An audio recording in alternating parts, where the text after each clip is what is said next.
ও মাই god ভাই।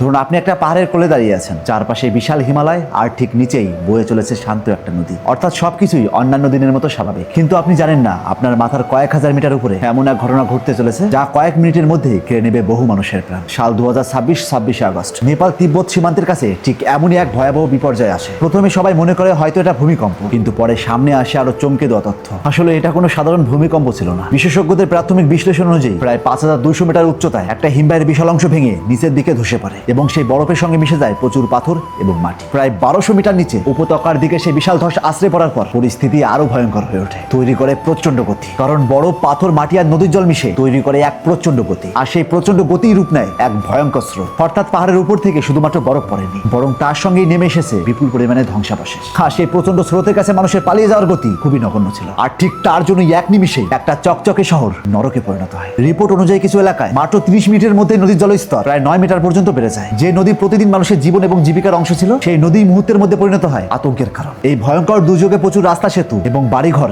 মুহূর্তের মধ্যে ধ্বংস হয়ে যায়। আর ঠিক সেই মুহূর্তেই সমস্ত রকমের যোগাযোগ ব্যবস্থা বিচ্ছিন্ন হয়ে যায়। কিন্তু ধ্বংস হয়ে যাওয়া রাস্তা, সেতুর চাইতেও ভয়ঙ্কর নিউজ হয়ে দাঁড়ায় এখনো প্রচুর মানুষ নিখোঁজ। আর এই নিখোঁজের মধ্যে শুধুমাত্র স্থানীয় মানুষই নয়, তার মধ্যে ছিলেন পর্যটক, তীর্থযাত্রী এবং বিদেশি নাগরিকও। নেপালের এই অঞ্চল দিয়ে বহু ভারতীয় পর্যটক এবং তীর্থযাত্রী যাতায়াত করতেন। বিশেষ করে কৈলাস মানস সরোবর যাত্রার সঙ্গে যুক্ত মানুষজন এই অঞ্চল দিয়ে যাতায়াত করতেন। ফলে এই দুর্যোগের খবর ছড়িয়ে পড়ার পর ভারতের বহু পরিবারও উদ্বিগ্ন হয়ে পড়ে। জাস্ট একবার ভাবুন, একজন বাবা তার সন্তানকে পাহাড়ের পথে পাঠিয়েছে, হয়তো সকালে শেষবার ফোনে কথা হয়েছে, আর ঠিক তারপর থেকেই তার ফোন বন্ধ। অন্যদিকে আরেকজন মা তার সন্তানের খবর নেওয়ার জন্য বারবার কল করেই যাচ্ছেন, আর বিপরীত দিক থেকে বলছে ফোন বন্ধ। তার সন্তানের কোনো খবর নেই, নেই কোনো উত্তর। পরিবারের লোক এখনো তার খবর জানেন না, কেমন আছে, কোথায় আছে। আর এই অপেক্ষাটাই কতটা কষ্টকর সেটা হয়তো একমাত্র সেই পরিবারগুলোই জানে। হিমালয়কে আমরা দূর থেকে দেখি সৌন্দর্যের প্রতীক হিসেবে, কিন্তু সেই পাহাড়ের বুকে লুকিয়ে থাকে বিপুল পরিমাণের শক্তি। কখনো সেই শক্তি বরফের মধ্যে থাকে, কখনো বা লুকিয়ে থাকে পাথরের মধ্যে, আবার কখনো কখনো লুকিয়ে থাকে নদীর স্রোতের মধ্যে। আর যখনই এই শক্তিগুলো একসঙ্গে নেমে আসে, তখনই মানুষের তৈরি রাস্তা, সেতু কিংবা ঘরবাড়ি এক মুহূর্তেই নরকে পরিণত করে দেয়। এখনো পর্যন্ত পাওয়া তথ্য অনুযায়ী এই দুর্যোগে প্রায় 160 জন মারা গিয়েছেন এবং প্রায় 400 জন এখনো নিখোঁজ। তো যাই হোক, এই ভয়ানক দুর্যোগের সময় দূর থেকে তাদের জন্য প্রার্থনা করা ব্যতীত হয়তো আমাদের কিচ্ছু করার সামর্থ্য নেই। আর এইদিকে ভারতীয় সরকার তাদের জন্য ত্রাণ পাঠাচ্ছেন, তার খবর শুনে সত্যি অনেক ভালো লাগছে। আর যে কোনো দুর্যোগের সময় একজন আরেকজনের পাশে থাকাই মানুষের মৌলিক দায়িত্ব, কারণ এই দুর্যোগ কাউকে বলে কয়ে আসে না। আজ নেপালের এসে কাল যে আমাদের আসবে না, তার নিশ্চয়তা কেউ দিতে পারবে না। তাই সবার কাছে রিকোয়েস্ট, সবকিছু ভুলে যান, সে হোক যে কেউ, মানুষের বিপদের সময় পাশে দাঁড়ান। তাই আজ থেকে চোখ খুলুন, এরকম ইন্টারেস্টিং ভিডিও প্রতিনিয়ত পাওয়ার জন্য তাপস এক্সপ্লোরার পেজটিতে